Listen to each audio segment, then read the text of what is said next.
거울 속 내 얼굴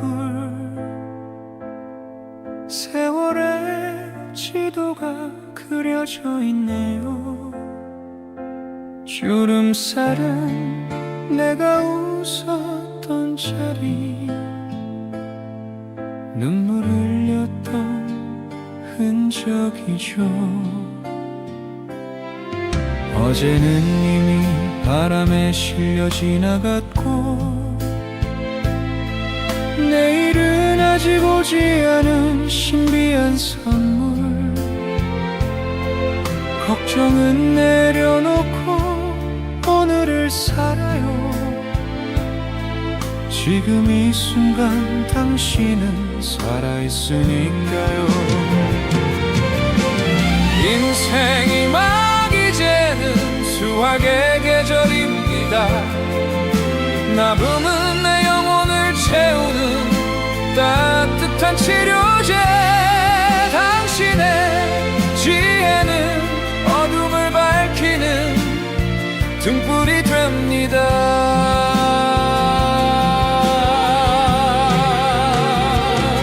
가장 좋은 날은 아직 오지 않았어요. 나와 함께 늙어가요. 찬란한 오늘을 믿으며. 외로움은 혼자라서가 아니라 마음을 닫아서 오는 것. 먼저 손을 내밀면 낯선 이도 친구가 되죠.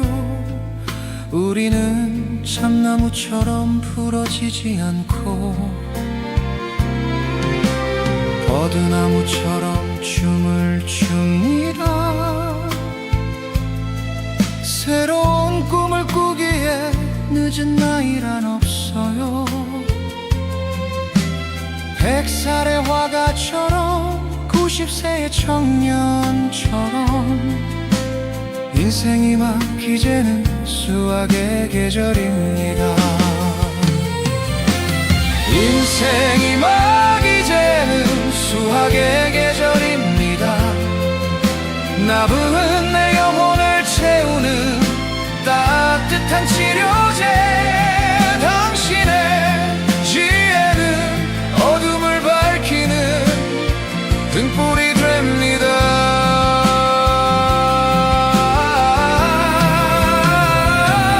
가장 좋은 날은 아직 오지 않았어요.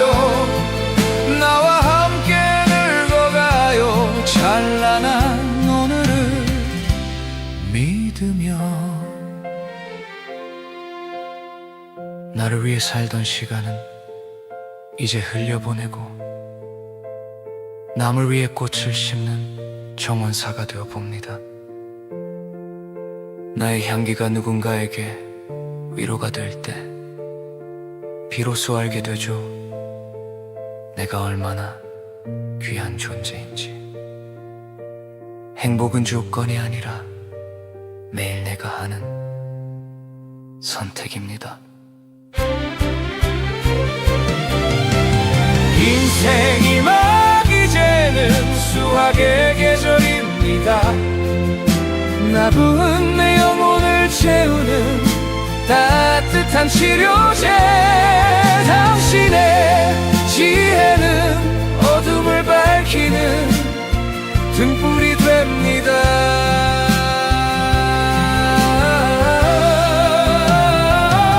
가장 좋은 날은 아직 오지 않았어요. 나와 함께 늙어가요. 찬란한 오늘을 믿으며. 타오르는 저녁 노을을 보세요. 한낮의 태양보다 붉습니다. 오래된 악기가 더 깊은 소리를 내듯이 당신의 삶은 지금 가장 아름답게 익어갑니다. 당신은 세상에 하나뿐인 움직이는 도서관입니다. 아름답습니다. 당신의 그 찬란한 인생이.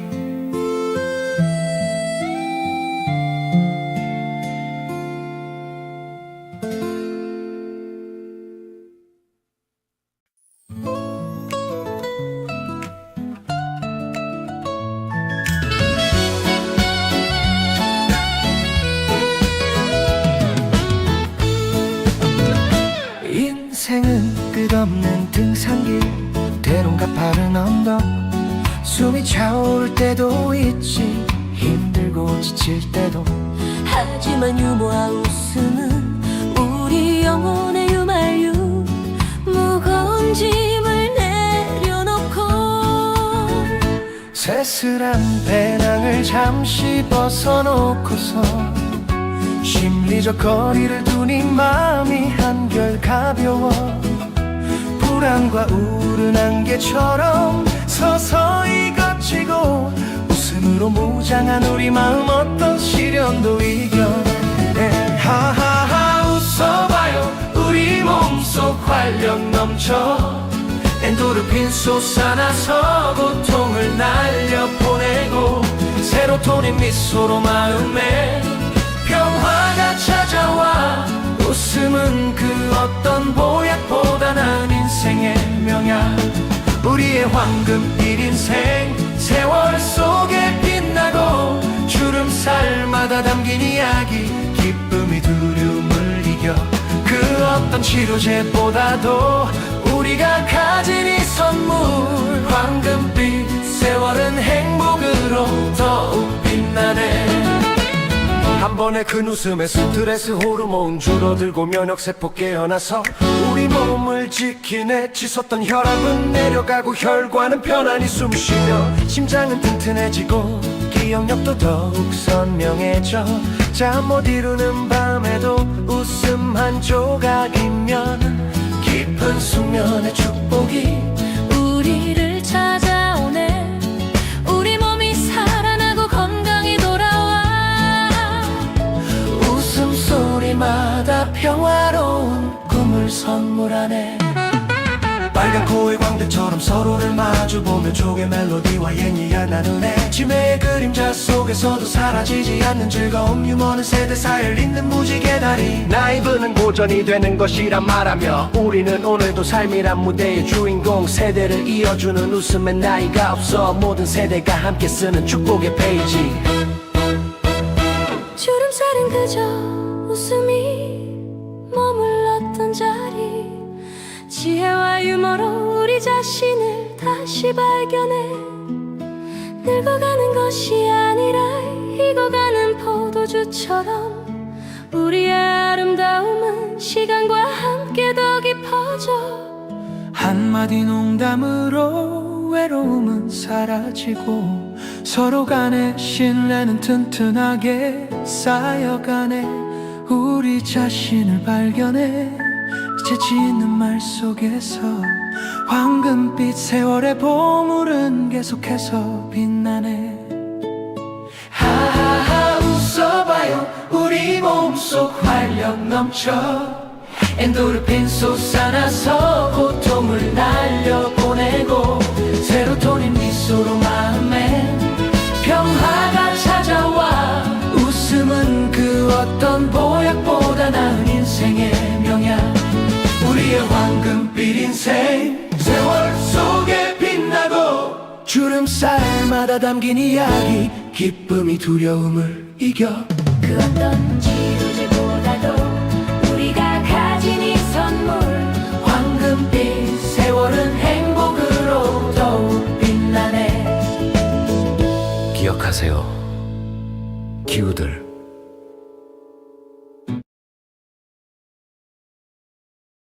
우리가 보통 나이가 든다고 하면 이제 끝이구나 이렇게 생각하기 쉽잖아요.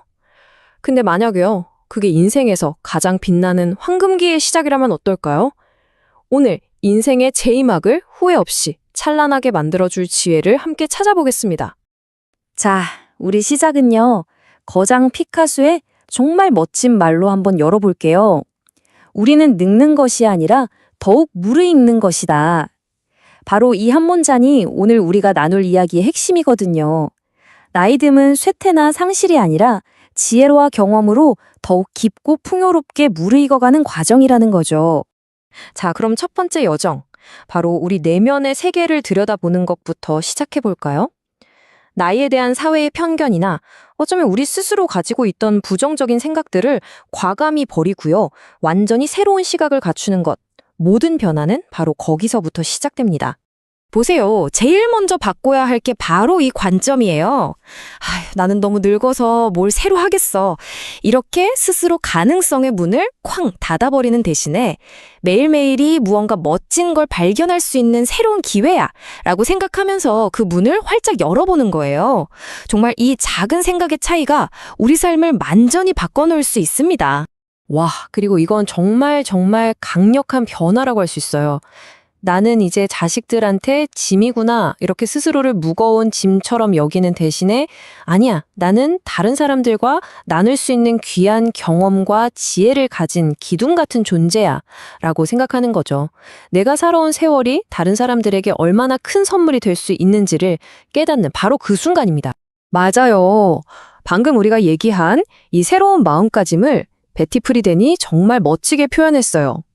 나이 듦은 잃어버린 젊음을 아쉬워하는 시간이 아니라 오히려 기회와 강인함이 생겨나는 새로운 단계라는 겁니다.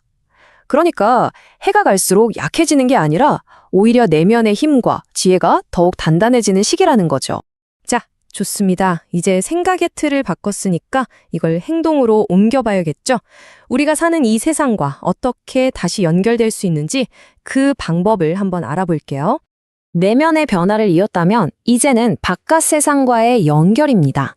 사실 많은 분들이 나이가 들면서 외로움을 느끼신다고 해요. 그쵸? 근데 그 외로움 도대체 어디서 오는 걸까요? 정말 그냥 혼자 있어서 외로운 걸까요?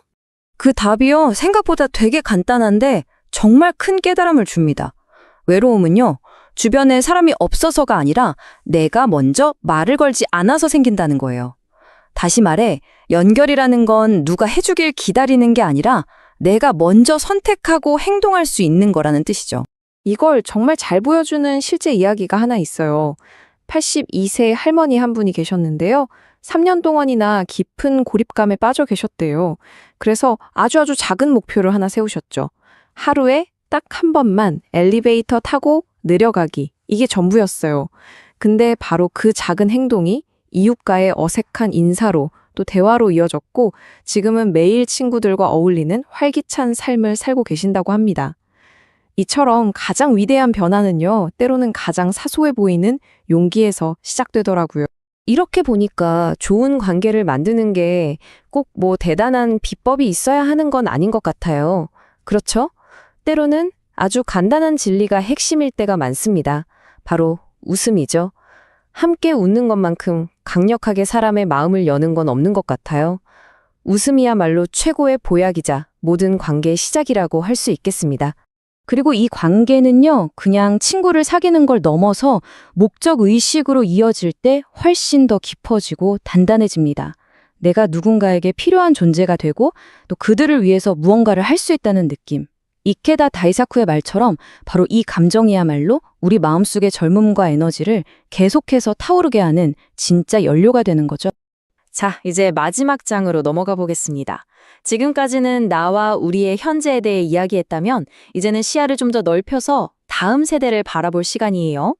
우리가 살아온 이 인생이 어떻게 영원한 유산으로 남을 수 있을까요? 심리학에 보면 생산성이라는 아주 흥미로운 개념이 있어요. 이게 단순히 물건을 만들어내는 그런 생산성이 아니고요. 나의 지혜와 경험을 다음 세대에게 물려주고 그들을 이끌고자 하는 인간의 아주 근원적인 욕구를 말합니다. 생각해보세요.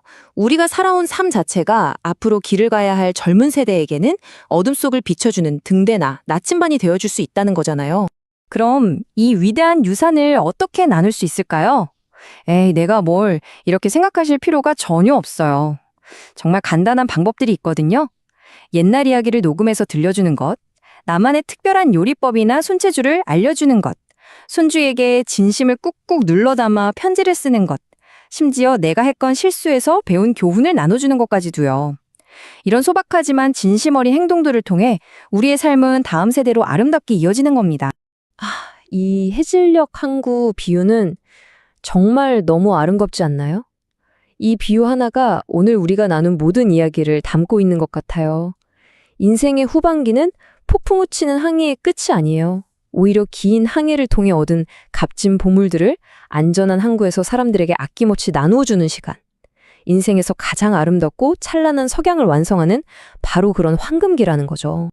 자, 그럼 이 모든 지혜를 마음에 품고 우리는 어떻게 인생 최고의 장을 바로 오늘, 지금 살아갈 수 있을까요? 그 첫걸음은 뭘까요? 그 시작은요, 무슨 거창한 계획을 세우는 게 아니에요. 바로 매일매일의 작은 다짐, 작은 태도에서 시작됩니다. 이 삶을 당당하게 가꾸는 10계명처럼 말이죠. 아침에 힘차게 일어나고 어떤 어려움이 와도 쉽게 포기하지 않고 그리고 무엇보다 사랑하기를 멈추지 않는 것. 바로 이런 태도가 우리의 하루하루를 인생 최고의 날로 만들어주는 겁니다. 오늘 이야기를 이 질문으로 마무리하고 싶습니다. 여러분의 인생이라는 책은 아직 끝나지 않았습니다. 그리고 그 다음 장을 써내려갈 펜은 바로 여러분 손에 쥐어져 있습니다. 여러분은 다음 장 첫 페이지에 과연 어떤 이야기를 쓰시겠습니까?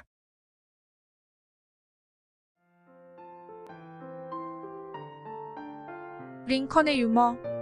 링컨이 젊었을 때의 일이다. 급하게 시내에 나갈 일이 생겼는데 마차가 없었다. 마침 링컨은 시내를 향해 마차를 몰고 가는 노신사를 발견했다. 링컨이 노신사에게 공손하게 물었다. 죄송하지만 제 외투를 시내까지 갖다 주실 수 있겠습니까? 노신사가 답했다. 그거야 어렵지 않지만 시내에서 옷을 받는 사람을 어떻게 만날 수 있죠? 그러자 링컨이 답했다. 그건 걱정하시지 않아도 됩니다. 외투 안에 제가 있을 테니까요. 링컨의 부인 메리 토드는 성질이 몹시 급했다. 링컨이 변호사로 일할 때 메리와 생선가게 주인이 입씨름을 벌이게 되었다. 이때 링컨이 조용히 주인에게 다가가 말했다.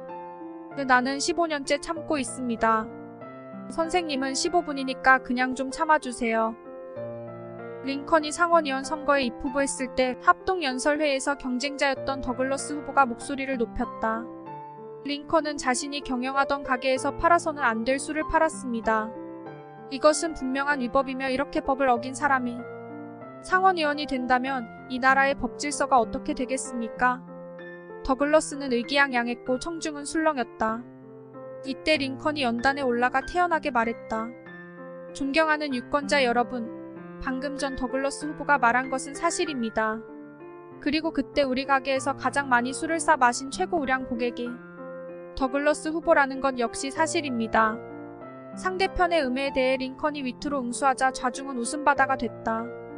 링컨은 원숭이를 닮은 듯한 외모 때문에 못생겼다는 지적을 자주 받았다. 중요한 유세에서 상대 후보가 당신은 두 얼굴을 가진 이중인격자야 라고 하자 링컨은 내가 정말 두 얼굴을 가졌다면 이렇게 중요한 자리에 왜 하필 못생긴 얼굴을 가지고 나왔겠습니까? 링컨은 이런 유머 덕분에 많은 사람을 자기 편으로 만들 수 있었다. 어느 날 오후 링컨이 길을 걷고 있는데 젊은 청년이 갑작스레 링컨의 앞을 가로막고 링컨의 얼굴에 권총을 겨누었다. 놀란 링컨이 다급하게 물었다. 그 젊은이 도대체 왜 이러는가? 그러자 젊은 청년이 답했다. 나는 나보다 못생긴 사람은 총으로 쏘아 죽기로 했어. 그러자 링컨은 청년의 얼굴을 잠시 물끄러미 쳐다보고 고개를 떨구며 말했다. 그럼 나를 쏘게. 내가 당신보다 못생겼다면 나도 살고 싶지는 않으니까. 백악관의 일요일 아침 링컨은 자기의 구두를 닦고 있었다. 마침 방문한 친구가 깜짝 놀라며 물었다. 아니 미합 중국의 대통령이 손수 구두를 닦다니. 이래도 되는 건가? 그러자 링컨은 깜짝 놀라면서 답했다. 아니 그러면 미합 중국의 대통령이 남의 구두를 닦으려 온 거리를 헤매야 한다는 말인가? 링컨은 못생긴 얼굴뿐만 아니라 당시로는 매우 큰 키로도 놀림을 받았다.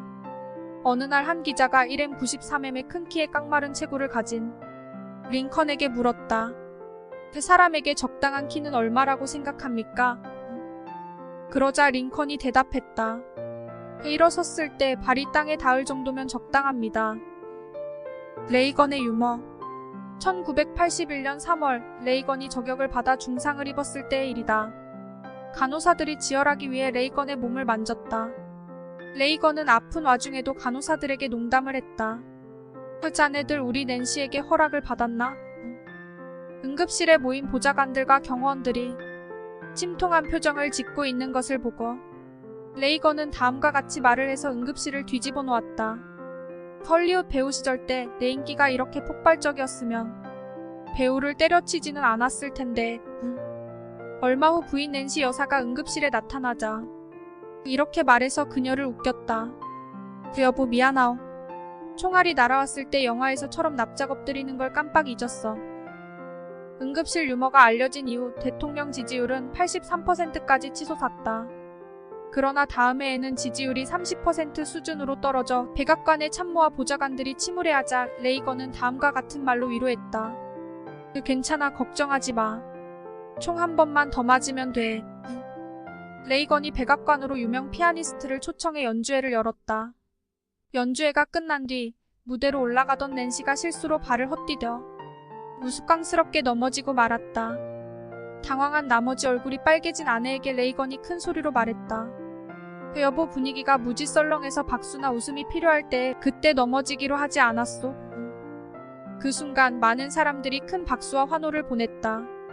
재선에 나선 레이건이 민주당의 젊은 후보 먼데일에게 나이가 많은 것에 대하여 공격을 받았다.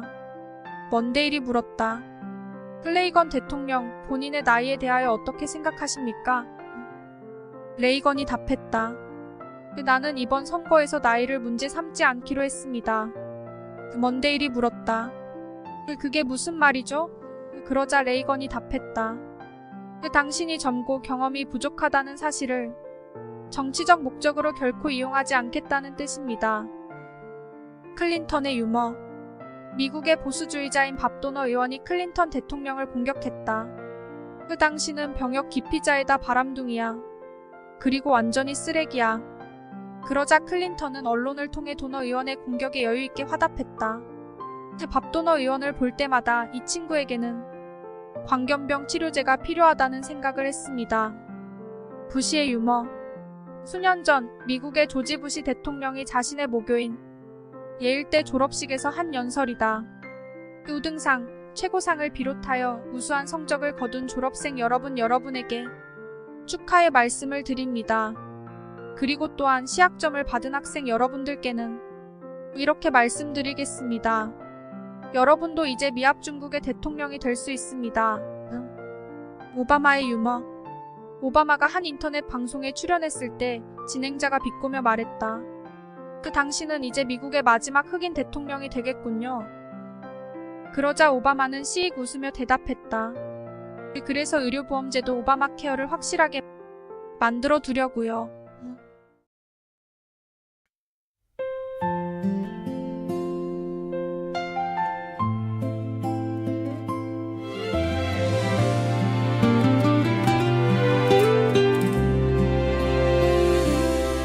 거울 속 내 얼굴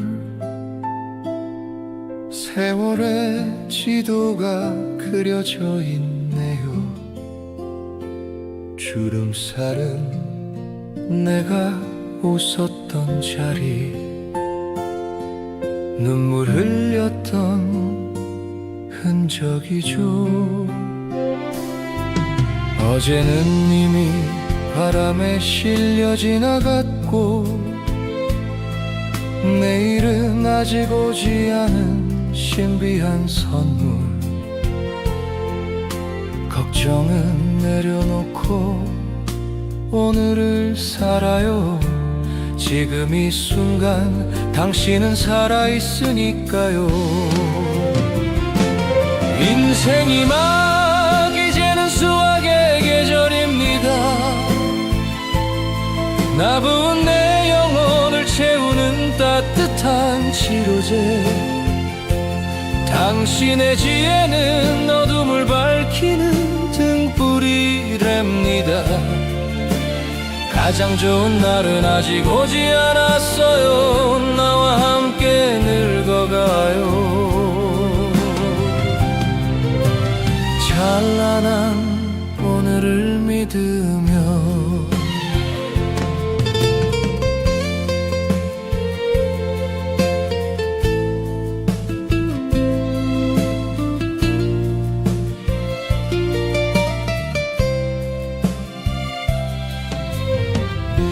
외로움은 혼자라서가 아니라 마음을 닫아서 오는 것. 먼저 손을 내밀면 낯선 이도 친구가 되죠. 우리는 참나무처럼 부러지지 않고 버드나무처럼 춤을 춥니다. 새로운 꿈을 꾸기에 늦은 나이란 없어요. 100살의 화가처럼 90세의 청년처럼 인생이 막 이제는 수학의 계절입니다. 나부은 내 영혼을 채우는 따뜻한 치료제. 당신의 지혜는 어둠을 밝히는 등불이 됩니다. 가장 좋은 날은 아직 오지 않았어요. 나와 함께 늙어가요. 찬란한 오늘을 믿으며 나를 위해 살던 시간은 이제 흘려보내고 남을 위해 꽃을 심는 정원사가 되어 봅니다. 나의 향기가 누군가에게 위로가 될 때 비로소 알게 되죠. 내가 얼마나 귀한 존재인지. 행복은 조건이 아니라 매일 내가 하는 선택입니다. 인생이 막 이제는 수학의 계절입니다.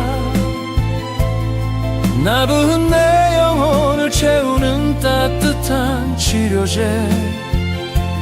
당신의 지혜는 어둠을 밝히는 등불이 됩니다. 가장 좋은 날은 아직 오지 않았어요. 나와 함께 늙어가요.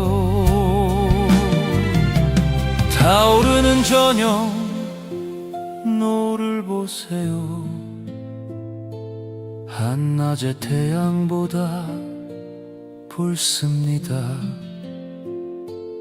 오래된 악기가 더 깊은 소리를 내듯이 당신의 삶은 지금 가장 아름답게 익어갑니다. 당신은 세상에 하나뿐인 움직이는 도서관입니다. 아름답습니다. 당신의 그 찬란한 인생이.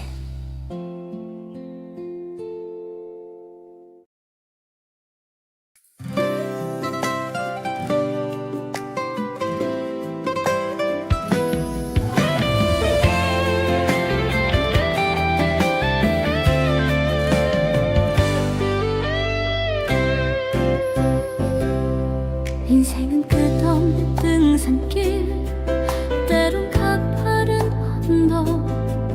숨이 차오를 때도 있지, 힘들고 지칠 때도. 하지만 유머와 웃음은 우리 영원한 유하유. 무거운 짐을 내려놓고 세상을 다시 보내. 스트레스란 배낭을 잠시 벗어놓고서 심리적 거리를 질투니 마음이야 자연스러움 서서히 거치고. 웃음으로 무장한 우리 마음 어떤 시련도 이겨내. 하하 웃어봐요 우리 몸속 활력 넘쳐.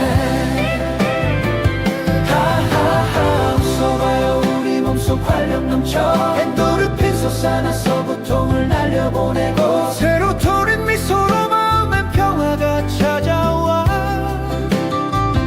웃음은 그 어떤 보약보다 나은 인생의 명약 우리의 황금빛 인생 속에 빛나고 주름살마다 담긴 이야기 기쁨이 두려움을 이겨 그 어떤 치료제보다도 우리 가진 이 선물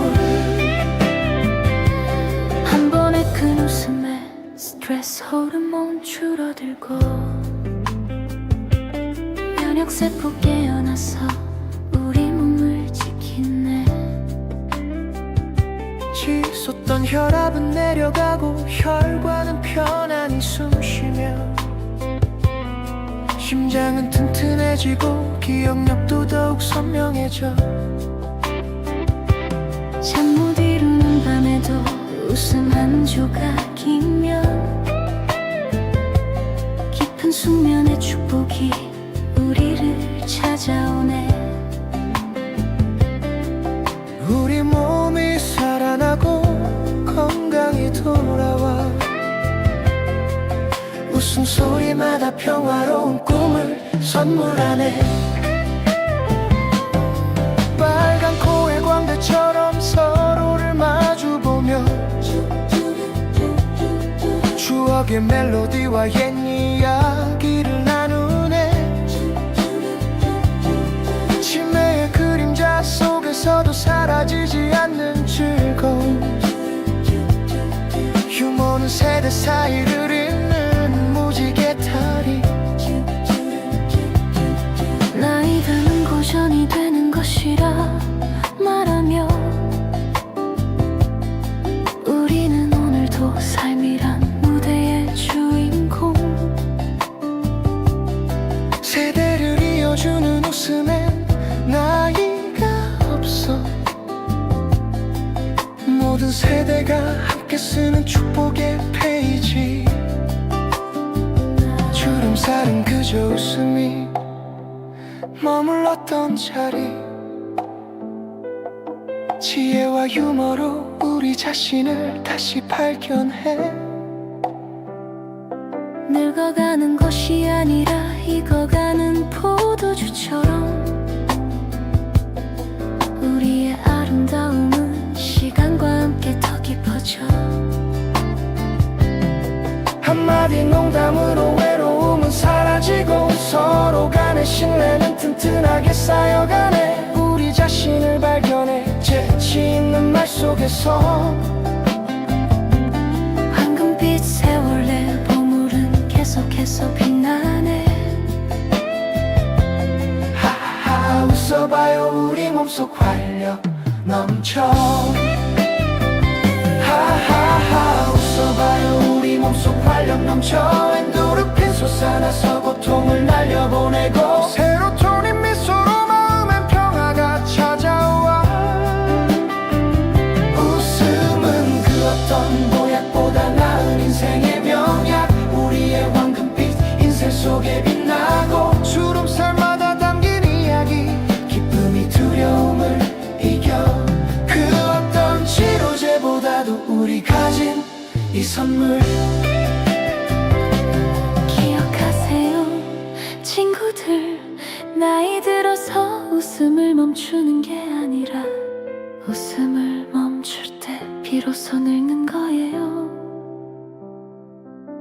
자 다시 한번 크게 웃어봐요 함께 웃어요 한 번 더 우리의 행복은 바로 여기 이 웃음 속에 있으니까요 하하하 웃어봐요 우리 몸속 활력 넘쳐 엔도르핀 솟아나서 고통을 날려보내고 세로토닌 미소로 마음엔 평화가 찾아와 웃음은 그 어떤 보약보다 나은 인생의 명약 우리의 황금빛 인생 속에 빛나고 주름살마다 담긴 이야기 기쁨이 두려움을 이겨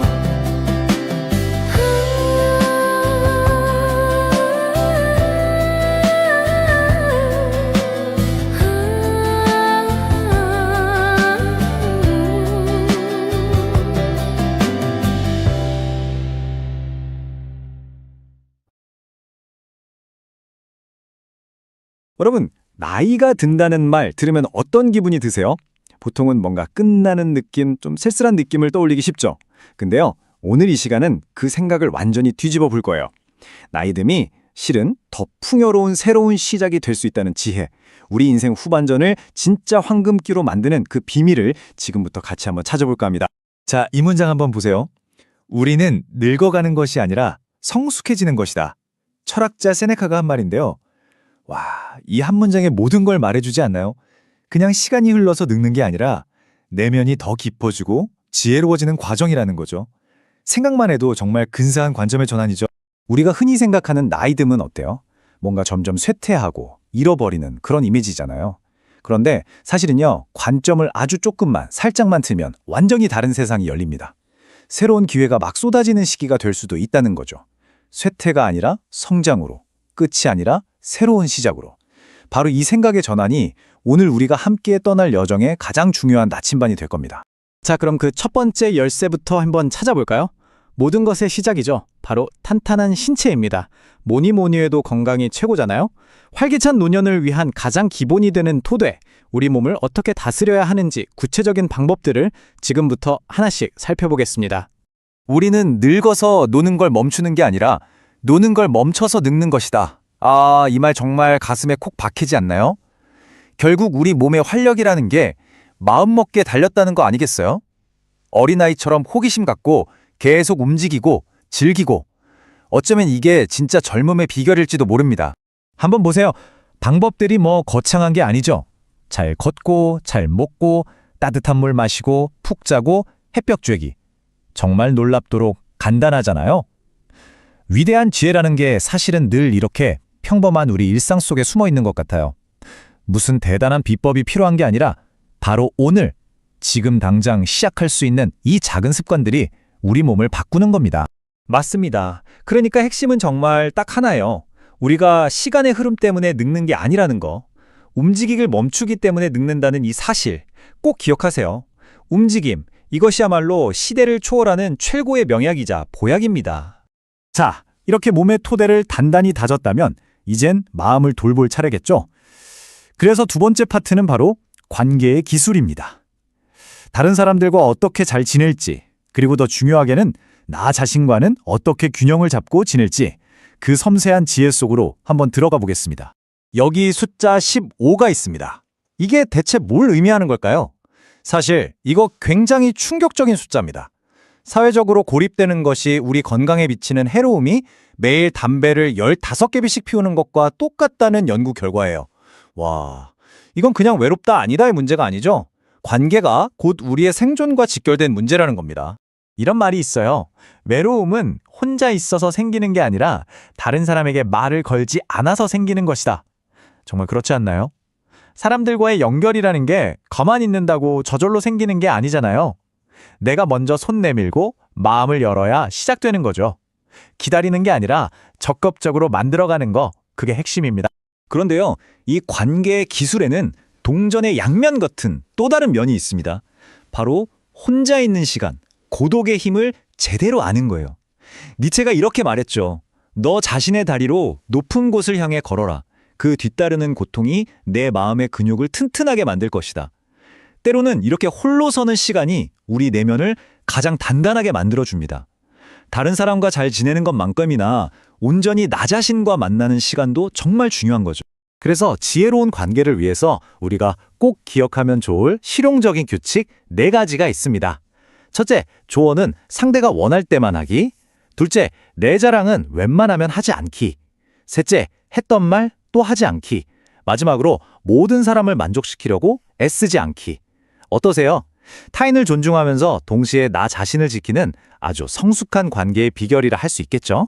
자, 이제 드디어 마지막 여정입니다. 건강한 몸, 그리고 지혜로운 관계를 넘어 우리 삶의 모든 경험을 결정짓는 최종 관문이라고 할 수 있겠네요. 바로 나의 내면 다스리기. 다시 말해 마음가짐의 힘에 대한 이야기입니다. 이게 사실상 가장 중요하다고 할 수 있겠죠?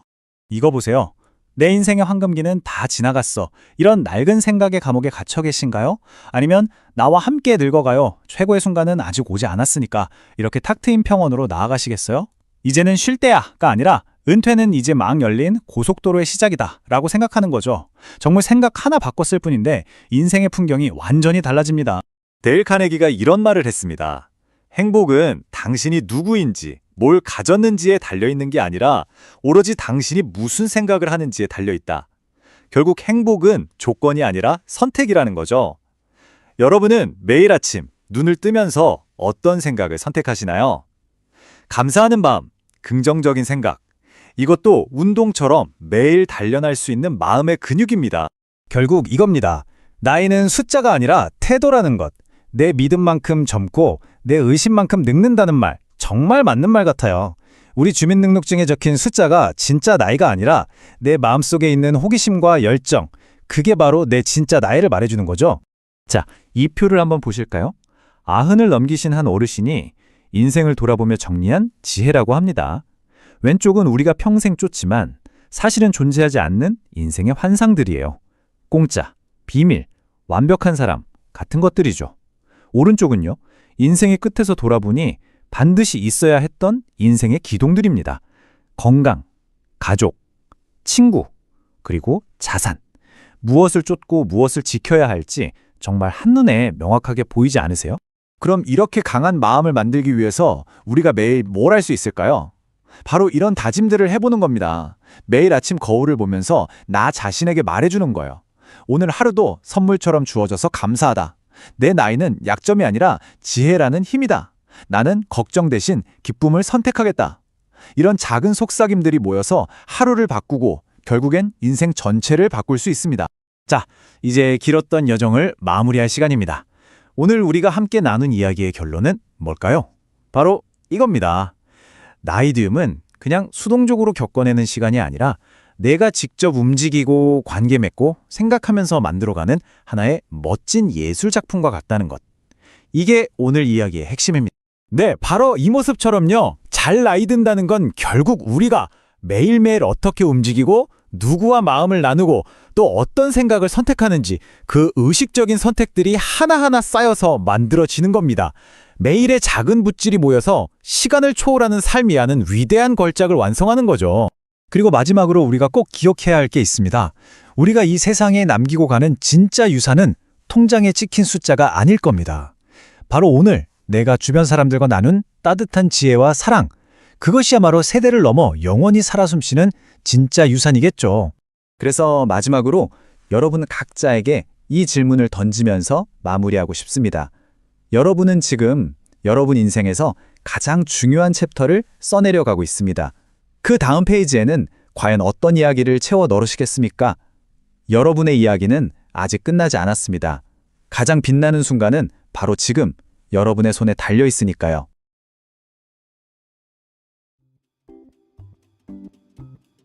변호사의 계산. 머리를 잘 깎은 뒤 의사가 이발사에게 얼마나 낼까요? 라고 물었다. 저는 의사분들에게는 돈을 받지 않아요. 이발사가 대답했습니다. 당신들은 그렇게 좋은 중요한 일을 하시잖아요. 다음날 아침 이발소 문 앞에는 그 의사로부터 온 감사장과 와인 한 병이 놓여 있었다. 그날 오후 경찰관이 같은 이발소에 들어왔습니다. 머리를 손질한 뒤 경찰관이 이발사에게 얼마나 내죠? 라고 물었다. 저는 경찰관들에게는 돈을 받지 않아요. 이발사가 대답했다. 당신들은 매일 좋은 중요한 일을 하시잖아요. 다음날 아침 이발소 문 앞에서 그 경찰관으로부터 온 감사장과 사탕 상자를 발견했습니다. 그날 사제가 같은 이발소에 들어왔습니다. 머리를 잘 다듬은 뒤 변호사는 얼마나 내야 하나요? 라고 물었다. 저는 변호사분들에게는 돈을 받지 않아요. 이발사가 대답했다. 당신들은 매우 좋은 중요한 일만을 하시잖아요. 다음날 아침 이발소 문 앞에는 12명의 변호사가 서 있었다. 주차 허락. 한 남자가 트럭을 길가에 세웠습니다. 그리고 경찰관에게 물었습니다. 여기 주차해도 되나요? 안 됩니다. 경찰관이 대답했습니다. 그럼 여기 주차된 차들은 다 뭐죠? 네, 그들은 묻지도 않고 세워놨어요. 블론디 금발 농담. 2명의 금발 블론디가 같이 길을 걷다가 그 하나가 화장을 고치려고 콤팩트 거울을 들여다보며 말했습니다. 여기 거울에 있는 사람이 내가 아는 사람처럼 보인다. 그러자 다른 하나가 거울을 뺏어보며 바보 당연히 나니까 라고. 컨선트레이트. 아침에 한 금발머리가 오렌지 주스 한 통을 들고 식당에 들어옵니다. 그녀는 오렌지 주스를 테이블 위에 놓고 오랫동안 그것을 응시합니다. 저녁에 가게가 곧 문을 닫을 예정인데 금발은 여전히 오렌지 주스를 쳐다만 보고 있습니다. 웨이터가 와서 금발에게 묻습니다. 실례합니다. 곧 문을 닫습니다. 그러자 안 돼요. 금발이 대답했다. 왜 안 돼요? 웨이터가 의아해 질문을 하자 금발이 말했다. 주스통에 의집중 응시 하라고 쓰여 있어요. 가을이 오니 조지아에서 한 금발 여성이 지역 묘목장에서 목련 나무를 한 그루 사서 뒤뜰에 심었다. 그러나 불과 한 달 만에 잎이 오그라들더니 가지에서 떨어지기 시작하며 나무가 앙상해 보였습니다. 그녀는 떨어진 몇 개의 잎사귀 들고 종묘장으로 가져가서 묘목장 지배인에게 설명을 요구했습니다. 부인 목련 나무에 무슨 문제가 있는지 정확히 알고 있습니다. 지배인이 말했다. 좋습니다. 왜 그렇게 되었지요? 그녀가 물었습니다. 가을이 됐으니까요. 그가 대답했다. 노인의 선택. 낚시를 좋아하는 한 노인이 얼마 전에 배에 앉아 있는데 어디서 나를 데리고 가세요? 라는 소리를 들었다. 그는 주위를 둘러보았으나 아무도 없었다. 또 다시 나를 데리고 가세요. 라는 소리를 들었을 때는 내가 꿈을 꾸고 있나? 라고 생각했습니다. 그때 그가 물속을 보니 개구리 한 마리가 물 위에 떠 있었다. 노인이 말했다. 너 나한테 말하는 거니? 개구리가 말했습니다. 네, 그래요. 저를 데리고 가세요. 그런 다음 저에게 키스를 해주세요. 그러면 제가 당신이 본 중 가장 아름다운 여성으로 변하여 당신에게 지금까지 경험해보지 꿈같은 최고의 성적 쾌락을 드리겠습니다. 남자는 개구리를 잠시 바라보다가 손을 뻗쳐 조심스럽게 잡아서 앞가슴 주머니 속에 그냥 넣었습니다. 그러자 개구리가 말했습니다. 아니, 내 말 못 들었어요? 제게 키스를 하면 꿈같은 성적 쾌락을 준다고 했지 않아요. 그는 주머니를 열고 개구리를 바라보며 말했습니다. 아니야, 내 나이에는 말하는 개구리가 더 좋겠다. 안녕하세요, 여러분. 나이듦이라는 말을 들으면 어떤 생각이 가장 먼저 드세요? 오늘은요, 우리가 어쩌면 막연하게만 생각해왔던 그 나이듦에 대한 아주 흥미롭고 또 새로운 이야기를 한번 시작해볼까 합니다. 자, 우리 한번 스스로에게 질문을 던져볼까요? 나에게 품위 있게 나이 든다는 건 대체 뭘까? 그냥 주름을 자연스럽게 받아들이는 걸까요? 아니면 삶의 지혜를 차곡차곡 쌓아가는 그런 과정일까요? 바로 이 질문에 대한 답을 찾아가는 게 오늘 우리가 함께 떠날 여정의 가장 중요한 핵심이라고 할 수 있겠습니다. 네, 그럼 첫 번째 이야기부터 시작해 볼게요. 바로 새로운 시대의 노년, 숫자를 넘어서는 이야기입니다. 사실 우리가 흔히 노년하면 떠오르는 그런 이미지들 있잖아요. 그게 지금의 현실과는 꽤 많이 달라졌어요. 왜냐하면 지난 한 세기 동안 인류의 수명이 정말 그야말로 드라마틱하게 길어졌기 때문이죠. 이거 정말 엄청난 변화 아닌가요? 생각해보세요. 1900년에는 평균 수명이 고작 47세였대요. 그런데 지금은 우리는 어때요? 100세 시대를 말하고 있잖아요. 이건 그냥 오래 사네? 이런 차원의 이야기가 아니에요. 인생의 후반부를 어떻게 살아가야 할지 우리에겐 완전히 새로운 가이드북이 필요해졌다는 그런 뜻이거든요. 저는 이 문장이 참 마음에 와 닿더라고요. 나이 드는 걸 후회하지 말라니. 이건 많은 사람들에게는 허락되지 않은 특권이다. 늙음이라는 걸 어떤 쇠퇴나 상실로 보는 게 아니라 정말 아무나 누릴 수 없는 소중한 특권으로 다시 생각해보는 거죠. 어쩌면 이런 생각의 전환이야말로 품위 있는 노년을 향한 가장 중요하고도 첫 번째 발걸음이 아닐까 싶습니다. 하지만 좀 안타깝게도 우리 사회가 노년에 대해 들려주는 이야기들은 대부분 좀 부정적인 것들이 많았던 게 사실이죠. 그래서 지금부터는 우리가 왜 나이 드는 걸 두려워하게 됐는지 그 고정관념의 실체를 한번 제대로 들여다보겠습니다. 네, 바로 이런 것들이죠. 몸이 예전 같지 않다. 혹시 내가 누군가에게 짐이 되는 건 아닐까? 사회에서 점점 잊혀지는 것 같다. 아마 많은 분들이 나이가 들면서 막연하게나마 이런 불안감 한 번쯤은 느껴보셨을 거예요. 근데 더 안타까운 건 우리 사회가 알게 모르게 이런 부정적인 이미지들을 더 부추길 때가 많다는 거죠. 자, 그런데 이 표를 한번 보세요. 현실은 이미 정말 빠르게 변하고 있습니다. 왼쪽이 우리가 생각하던 기존의 노인층이라면 오른쪽은 완전히 다른 모습이죠. 과거처럼 의존적이거나 소극적이지 않아요. 오히려 높은 학력과 경제력을 바탕으로 독립적으로 아주 적극적으로 자기 삶을 만들어가는 새로운 세대가 등장한 겁니다. 우리가 이분들을 바로 액티브 시니어라고 부르죠. 이분들에게 노년기는 인생의 끝이 아니라 새로운 나를 발견할 수 있는 또 다른 기회인 거예요. 이게 무슨 먼 미래의 이야기가 아니에요. 바로 지금 우리 주변의 현실입니다. 생각해보세요. 유튜브 보면서 새로운 걸 배우시고 나를 위해 과감히 소비도 하시고 또 여러 동호회 활동하면서 제2의 인생을 즐기는 어르신들 정말 많아졌잖아요. 바로 이분들이 지금 노년이라는 풍경을 완전히 새롭게 그려나가고 있는 진짜 주인공들이신 거죠. 자, 그렇다면 이렇게 빠르게 변하는 세상 속에서 우리가 품위 있는 노년을 맞이하려면 가장 중요한 게 과연 뭘까요? 이제 시선을 바깥에서 우리 안으로, 내면으로 한번 돌려보겠습니다. 노년이라는 여정에서 우리가 마주하게 될 가장 중요한 심리적 과제, 바로 존엄성에 대한 이야기입니다. 유명한 발달 심리학자죠. 에릭 에릭슨이라는 사람이 노년기를 이렇게 비유했어요. 인생이라는 긴 여정의 마지막에 놓인 아주 중요한 갈림길이라고요. 한쪽 길로 가면 내 삶 전체가 참 괜찮았다 하고 만족하면서 자아 통합을 이루게 되고요. 다른 길로 가면 후회와 씁쓸함만 남는 절망에 빠지게 된다는 거죠. 여기서 진짜 중요한 포인트가 있어요. 자아 통합이라는 게 난 정말 완벽한 인생을 살았어. 이런 게 절대 아니라는 거예요. 좋았던 순간도 있고 물론 아쉬웠던 순간도 있었겠죠?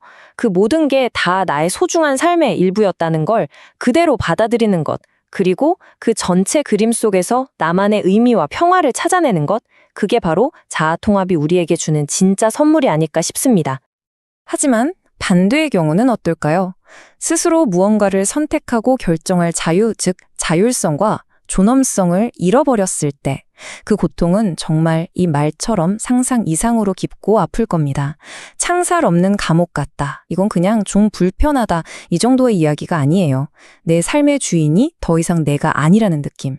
한 인간으로서의 존재 가치가 그냥 뿌리부터 흔들리는 그런 절규에 가까운 거죠. 수많은 연구들이 공통적으로 이야기하는 게 있어요. 존엄성을 위협하는 가장 무서운 적은요, 바로 투명 인간이 되는 거래요. 더 이상 아무도 나에게 의견을 묻지 않고 내가 살아온 이야기에 귀를 기울여주지 않을 때, 그러니까 내가 한 사람으로서 존중받지 못하고 있구나 라고 느끼는 바로 그 순간 우리의 존엄성은 정말 깊은 상처를 입게 되는 겁니다. 자, 그렇다면 어떻게 해야 할까요? 어떻게 하면 이 소중한 존엄성을 지키면서 인생의 다음 챕터를 정말 멋지게 써내려갈 수 있을까요? 지금부터 그 아주 구체적이고 희망 가득한 방법들을 하나씩 살펴보겠습니다. 60%. 자, 이 숫자가 뭘 의미하는 걸까요? 이게 진짜 놀라운데요. 한 연구 결과를 보니까 65세 이상 성인의 무려 60% 이상이 자신의 실제 나이보다 스스로를 더 젊게 느낀다고 해요. 와, 나이는 숫자에 불과하다는 말이 진짜 빈말이 아니었네요. 이게 그냥 젊게 살고 싶다는 희망사항 같은 게 아니에요. 실제로 많은 연구들을 보면요. 나이가 들수록 삶의 지혜나 세상을 보는 관점이 깊어지면서 전반적인 행복도가 오히려 올라가는 경향이 있대요. 우리가 흔히 U자형 행복 곡선이라고 부르는 게 바로 이건데요. 인생의 여러 힘든 고비들을 넘으면서 쌓인 지혜 덕분에 노년기에 접어들수록 삶에 대한 만족감이 더 커진다는 거죠. 이거 정말 기분 좋은 소식 아닌가요? 그렇다면 이렇게 긍정적인 노년을 맞이하기 위해 우리가 지금부터 할 수 있는 건 뭘까요? 딱 이 5가지 원칙만 기억해 주세요. 첫째, 끊임없이 배우면서 뇌를 계속 운동시켜주는 거예요. 둘째, 몸과 마음의 균형을 잘 잡으면서 절제하는 생활을 하는 거고요.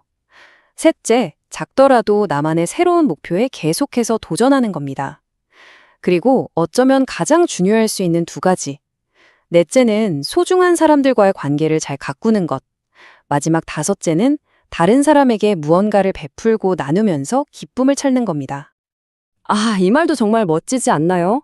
내 얼굴에는 나의 모든 기억이 담겨 있어요. 그걸 왜 지우겠어요? 얼굴에 생긴 주름 하나하나가 내가 웃고 울고 사랑했던 모든 순간들이 새겨진 지도 같은 거예요. 이건 감춰야 할 흠이 아니라 내가 얼마나 열심히 또 치열하게 살아왔는지를 보여주는 아주 자랑스러운 훈장인 거죠. 때로는 이 질문 하나가 한 사람의 모든 걸 바꿔놓을 수 있습니다. 제가 당신을 가장 잘 돌보기 위해 한 사람으로서 당신에 대해 무엇을 알아야 할까요? 이건 단순히 병이나 증상을 묻는 게 아니잖아요.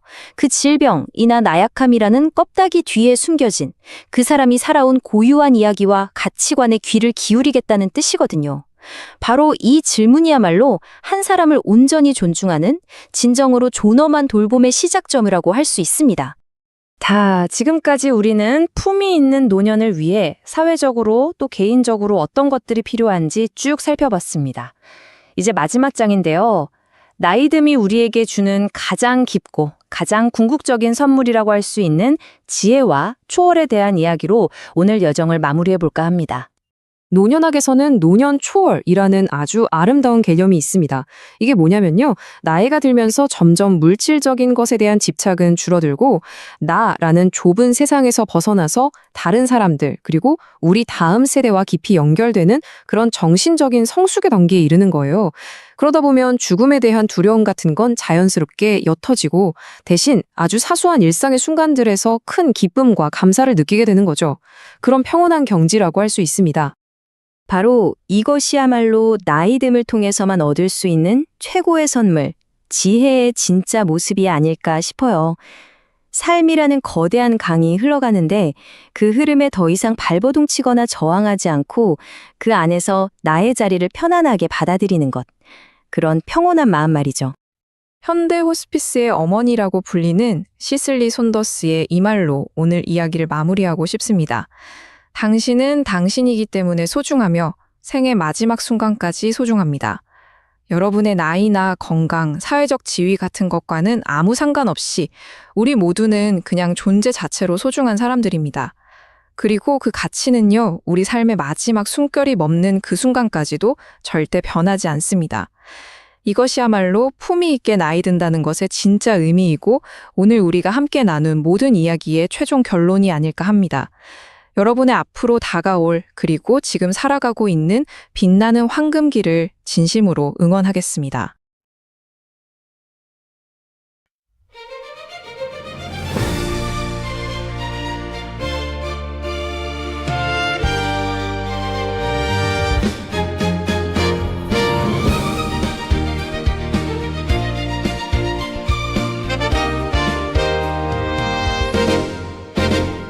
라구나우즈 우리 마을에 희망의 해가 떠오르네. 2026년 새 아침 우리 모두 손을 맞잡고 진목과 화합의 고운 꽃을 함께 피워보세. 사랑과 봉사로 가득한 우리 집 평안함이 넘치네. 웃음꽃 피어나고 마음도 활짝 열어 하나 된 우리들의 노래 울려 퍼지네. 웃음꽃 활짝 피는 행복한 새해 너와 나 우리 모두 하나 되어 노래해. 건강과 축복이 가득한 라구나우즈 우리 한인회 신뢰 속에 영원히 빛나리.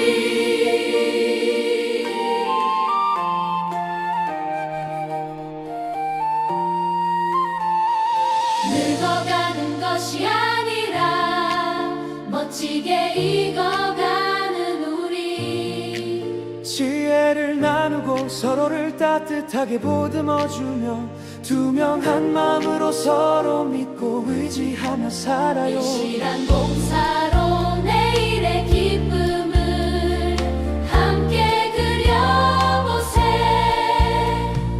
웃음꽃 피어나고 마음도 활짝 열어 하나 된 우리들의 노래 울려 퍼 웃음꽃 활짝 피는 행복한 새해 너와 나 우리 모두 하나 되어 노래해 건강과 축복이 가득한 라구나우드 우리 한이회 신뢰 속에 영원히 빛나야 지나간 오해는 바람에 날려보내고 미래를 향해 함께 걷는 우리들의 발걸음 진실하고 정직하게 더 높이 비상하리 웃음꽃 활짝 피는 행복